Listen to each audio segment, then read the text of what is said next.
Now I'm going to close with 10 words of counsel that I want to give to persons who are not married but who have to deal with sexual desires. And many of these are helpful also, I find, still in married life as well. Number one, do not seek regular sexual gratification through masturbation. It is a tragedy that I never heard that word in church. And I can only remember hearing it once in 4 years of college from every day going to chapel. One time my father mentioned it to me. What in the world is wrong? How was I supposed to do anything right? How are they supposed to know? And the reason I say don't use it is because it, number one, will not solve the problem in the long run. It does not relieve the pleasure and the pressure very long. Number two, it becomes habitual. Number three, it produces guilt. Then more importantly, the last two arguments, it contradicts the God-given design for sexuality. Our bodies and our desires are designed for fulfillment through personal union. And self-stimulation contradicts that purpose and inevitably produces a sense of wrongness. But perhaps most importantly of all, masturbation is inevitably accompanied by sexual fantasies which we would not allow ourselves in reality. And therefore we start to become like the Pharisees, well scrubbed on the outside and inside full of perversions. Second, do not seek sexual gratification through touching and being touched by another person, even if you keep it short of sexual intercourse. I'm speaking to unmarried people. Everyone knows that intimate touching is the prelude to and preparation for sexual intercourse. You stop it, you'll be frustrated to death and wind up in masturbation. Therefore, it belongs in marriage. Now, where that permanent commitment of marriage is missing, caressing and touching tends to become manipulation of another person for a cheap, personal, private, physical thrill, and therefore contradicts the law of love. It turns the other person's body into a masturbation device. God made us in such a way that if we try to turn that moment of touching into a spiritual, emotional, personal moment of union, our hearts are going to cry out for permanence, for promises of faithfulness. Our hearts say in that moment, you may touch me because you have promised never to leave me or forsake me. You may have me because you are me. We are so made that we cry out for permanence when giving away our most precious gifts. And you all have sensed that. And therefore, that kind of touching belongs in marriage. Third, avoid unnecessary sexual stimulation. It doesn't take any brains to know that there are enough X-rated movie houses and adult bookstores in this city to keep a person livid 24 hours a day. To visit those crummy places is temptation enough.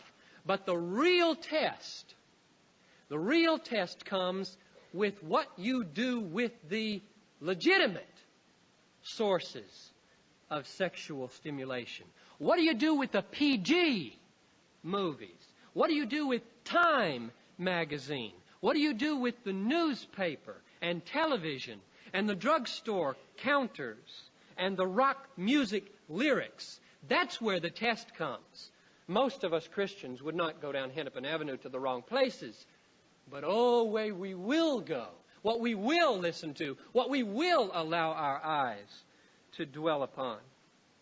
This is the great test of whether we are free or whether we are enslaved to the slave master of our bodily passions, to keep on looking and keep on listening and keep on doing it.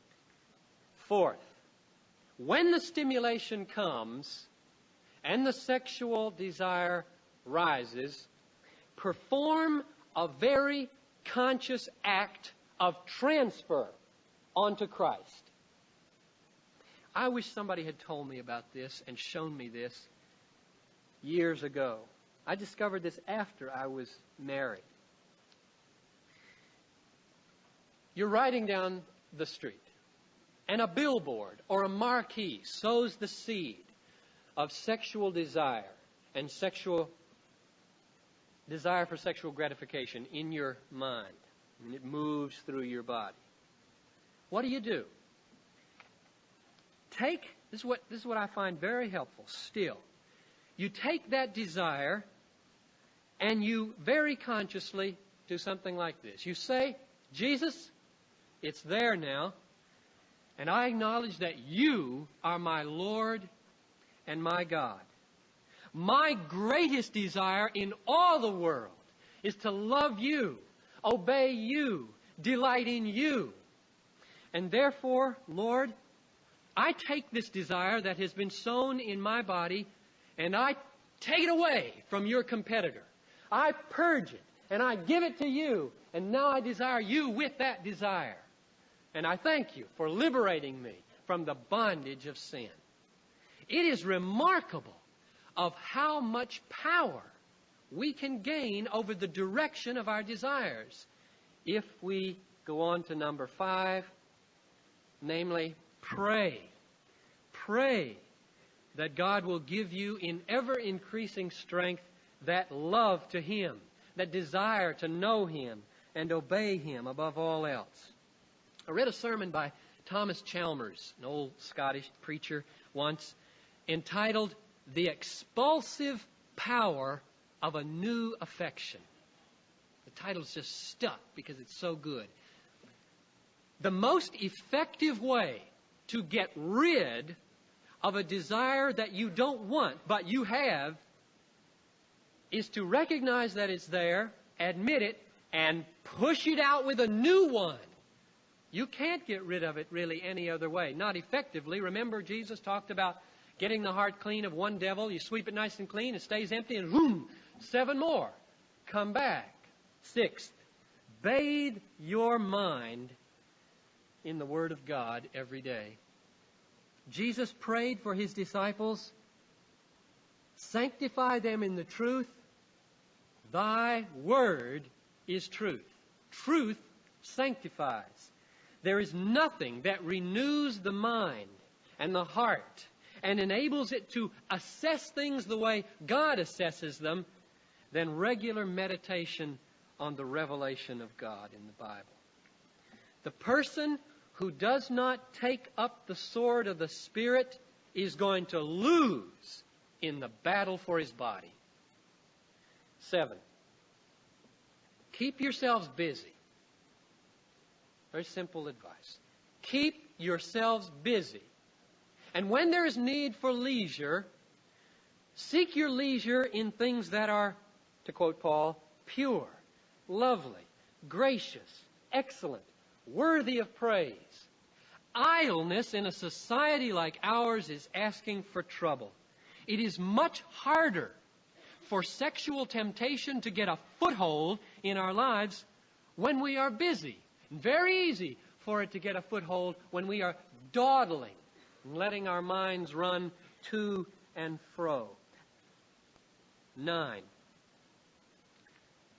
This is something I've learned more recently too, probably since seminary. Strive to think of all people, especially people of the opposite sex, if there's a problem, in view of eternity. It is not easy to fantasize, sexually fantasize about a person if you think about the eternal torment that that person may shortly suffer in hell due to their unbelief. In 2 Corinthians 5:16, from now on, we know nobody according to the flesh.